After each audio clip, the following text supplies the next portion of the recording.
Bishop Reddall, thank you very much for taking time to talk with me today. We are reaching out to you because we consider you to be one of the sages in our community, Thank spirited you. That activist, feels strange, but okay. spirited activist greening the earth. And you do that in a lot of different ways. But let's begin. You said that you had a hymn text that you wanted to begin with. So this is the hymn that we sang entering at my consecration as bishop 3 years ago. And the first verse is, God of grace and God of glory, on thy people pour thy power. Crown thine ancient church's story, bring her bud to glorious flower. Grant us wisdom, grant us courage for the facing of this hour. And Beautiful. if I had known what I was getting into 3 years ago about what hours would be coming, I would definitely still be singing that hymn. So March 9th, 2019, about the same time that COVID hit, you hit. No, I was a year before COVID. Oh yeah, I was okay. I was I had a year of normal and then I had COVID. Oh, Um, good. Thank God for a little bit of normal. yes. Yeah. Yes. But that hymn, the one of the last verses begins, "Save us from weak resignation to Mm. the evils we deplore." And that phrase to me also, that weak resignation to evil feels like a really good description of life, ministry, and the world sometimes. Mhm, mhm. Yeah. Well, if you were sitting down with a cup of coffee with a new, a new acquaintance, you're not quite friends yet, but maybe there's that potential. What, two or three things would you want them and want us to know about you as a person? So I grew up on a beach in California, which I think has resulted in both a love of looking at nature, whether it was the beach there, but the desert can do that. And um, I love Jesus, and that informs pretty much everything I do in my life.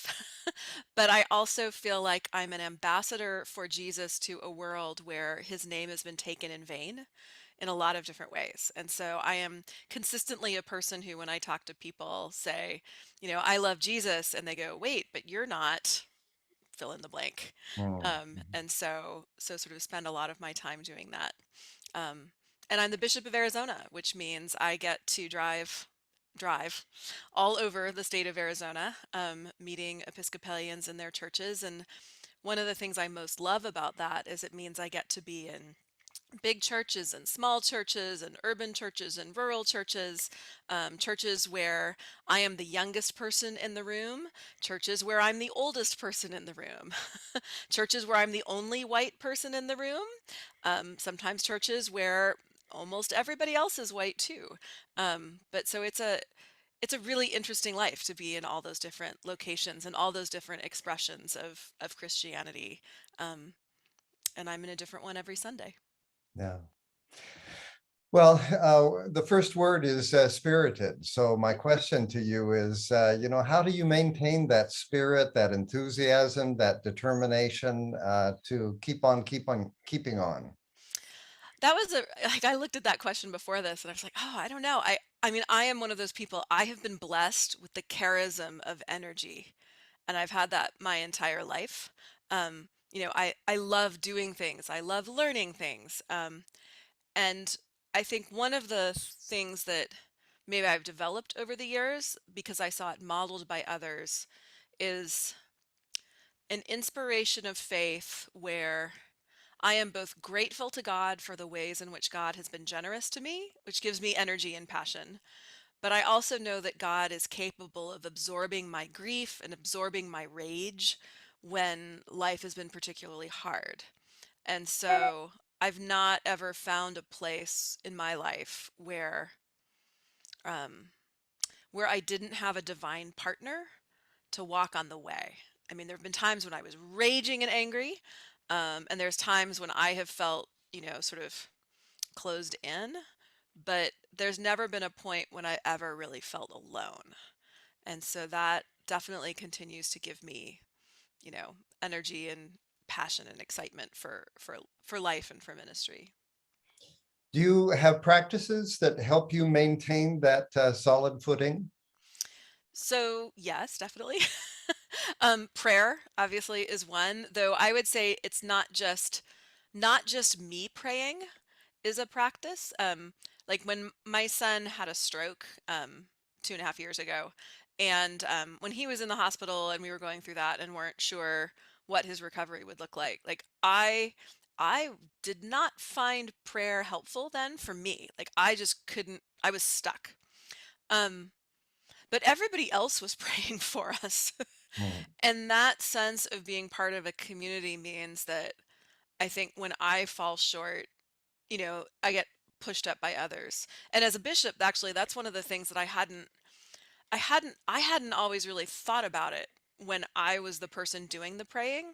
In the Episcopal Church, generally every week at our prayers of the people, one of the prayers is for our Bishop Jennifer, and often I'm listed by name, um, and that matters a lot more than I thought it would.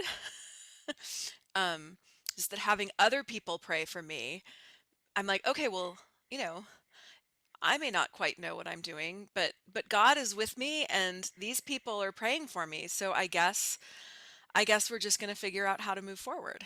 And that was certainly true at the beginning of the pandemic when we were all sort of scrambling and weren't quite sure what, you know, from one Sunday to the next, what was going to happen.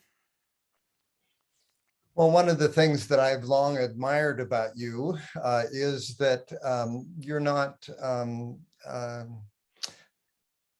okay with just maintaining the institution. You are an activist that is busy trying to bring change politically, culturally. What are a couple areas where you especially think we need to work for change?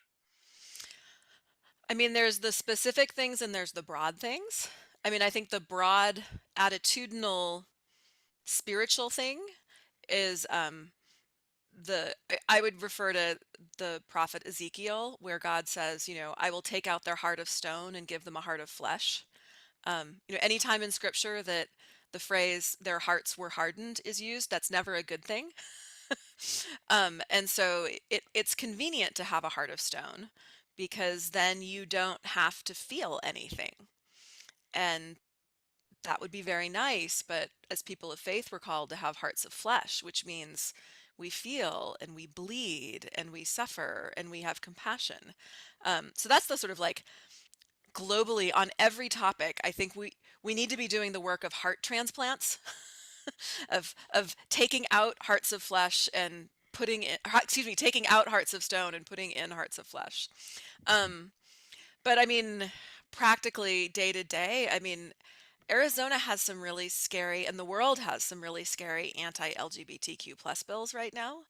That's something that we are in our church taking really seriously and trying to pay attention to and speak up about, both to draw attention to the ways in which these bills are not life affirming, they're life denying, but also on the positive side about how is it that one can be one have how is it that trans folks are made in the image of God and how do we understand the image of God to be you know neither male nor female, or both male and female, or not bound by our very conventional binary assumptions that we have from the last few hundred years. Mm. um, so that's a really specific one. I mean, pick a topic. In our Wow. diocese, we work on that. We've got a big border ministry for immigration. We've got a very active American Ministry Council.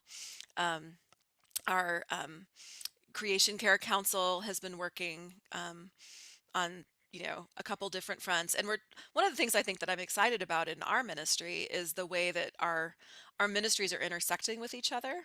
I know that my staff members for Care of Creation, for Native American ministry, and for border ministry are meeting to talk about the ways in which those three ministries really cover a lot of the same ground. Mm, mhm. And so trying to create a place where people can talk to each other to make change that affects not just one thing, but many things. We're certainly blessed to have Reverend Pam Hyde Hmm. on our board, your creation canon for creation care. Yeah. And I see that Debbie Royals, who's what, Yaqui background, She's Pasquayaki. Yeah. and has been recently installed as a rector at a church. Hmm. Yeah. Um, you have spoken out recently about Oak Flat. So while Yeah. we're on the topic of what we might learn from Indigenous people, sometimes I think that we've forgotten what's really sacred. And Indigenous people have a way of reminding us at a deeper way. You know, I think especially about Oak Flat that you've spoken out on. Hmm. Could you say something about your statement on Oak Flat that was fairly recent? Yeah. So for those who aren't familiar with it, because I don't want to assume that everybody knows what that is, Oak Flat is a sacred Apache ground that has been potentially identified by by our federal government as a that's going to be used for mining. And the local Apache people have spoken out in protest of it, and there is currently a Save Oak Flat Act in Congress that hopefully will get voted on and get support from Congress people and senators. And so I think for me, the learning has been, I was a priest for 15 years in New York City. And so although I was vaguely aware that I occupied the land that Native peoples had been on previously, um, I didn't get to meet them. I didn't know them.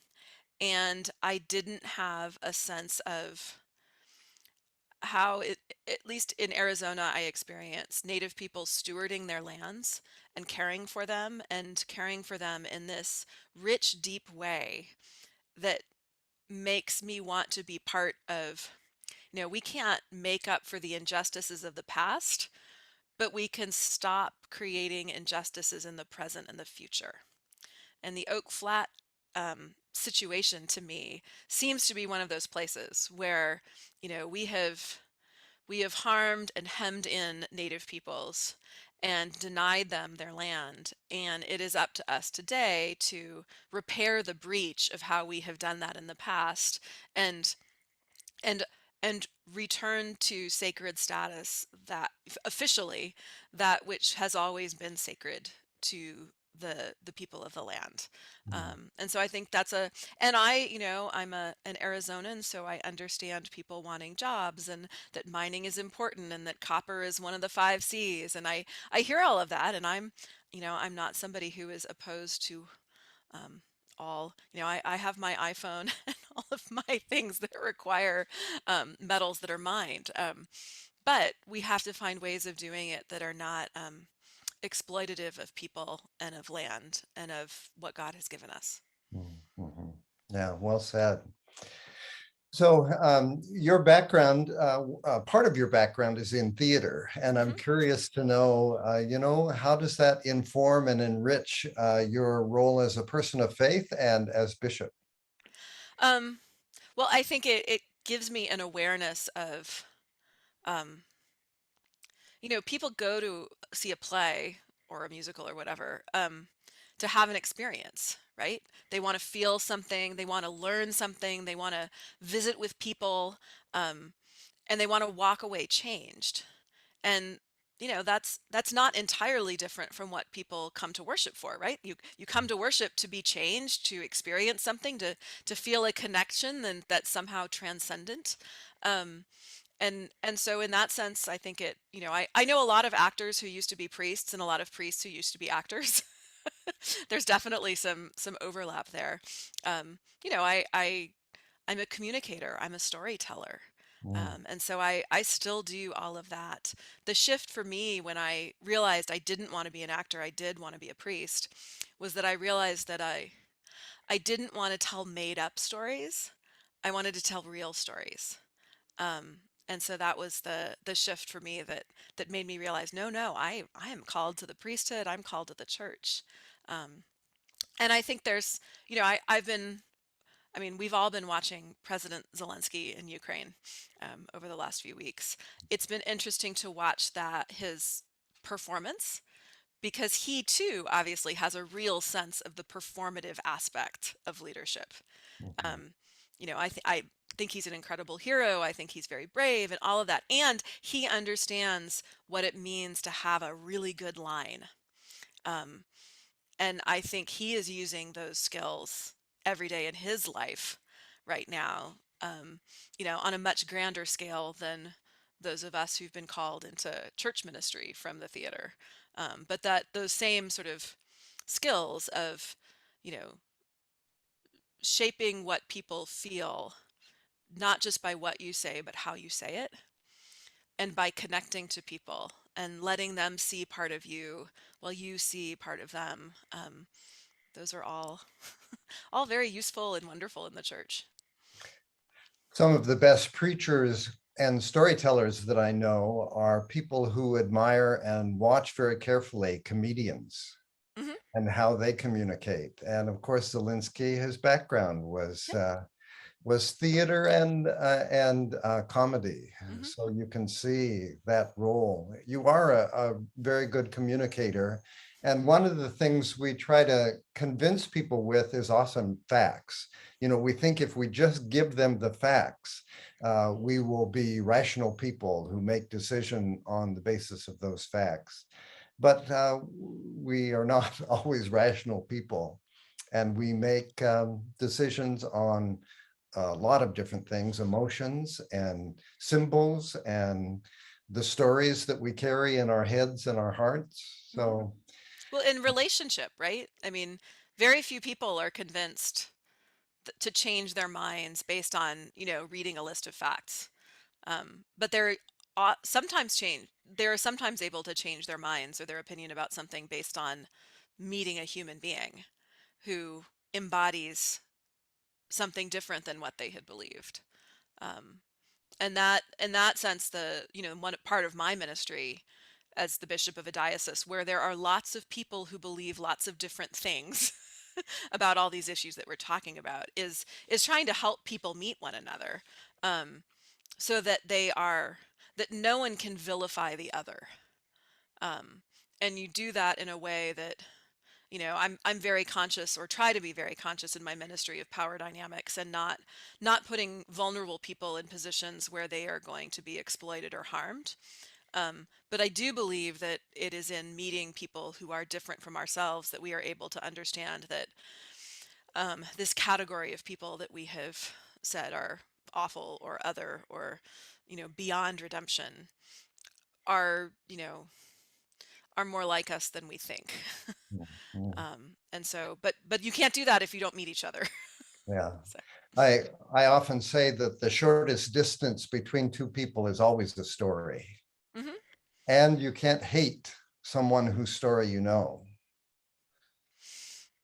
I don't know if that's true, but Yeah. um, At I'll have least to you think about have that one. more of an understanding of where they Yeah. might be coming from Hmm. if you know their story. Yeah. So everybody's trying to analyze Putin these days to Right. figure out I have what's no in his insights into mind. him. Well, as you look at the world, what places do you see are greening, are coming to life? We've got a long list of all the things that are dying or threatened, Hmm. but where do you see things flourishing and growing and budding? So I see it in just in our churches, at least, in people being so happy to be together again. And that sense of, relearning how to be together as people. Um, we are back to doing all of our staff meetings online and on Zoom. But we did for a brief moment there, kind of in the late fall. We started sitting around a table together. Um, and I remember at the first one of the first times we did that. And we still had some people who were remote, so they were on Zoom. And at the end of the meeting, we sort of closed the Zoom, and those of us around the table looked at each other, and one of us said, you didn't all just disappear. Like, we we still have to talk to each other as we walk out of this room. It was like, oh my gosh, yeah, I don't know how to make small talk anymore. Um, but I get to see all these different pieces of community coming together again, kind of for the first time, you know. So we just did our first lay leadership weekend again in 2 years. It was the last thing we did right as the pandemic was starting. And you know, just bringing people together and letting them be the faithful community.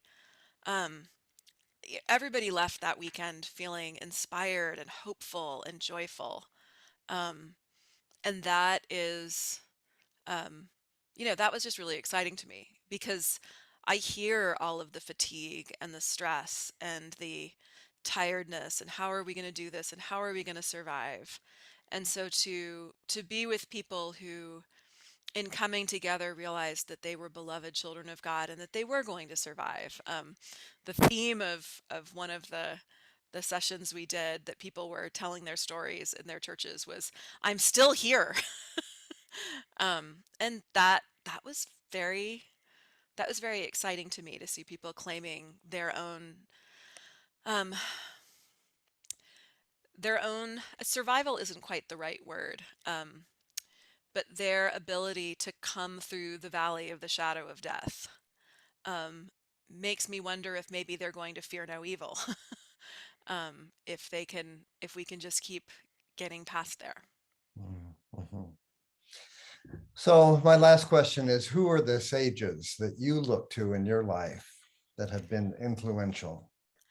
So I was thinking about this, and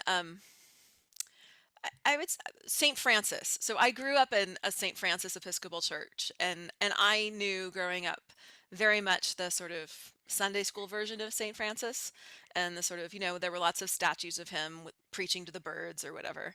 Um, but as I've gotten older and read more about him and learned more about him, I think the vision of someone who could see nature, you know, who lived in a culture in which nature was viewed as the thing that will kill you and something that has to be kept at bay, and who could see in nature, no, no, this is the gift of God, and it praises God just like we do.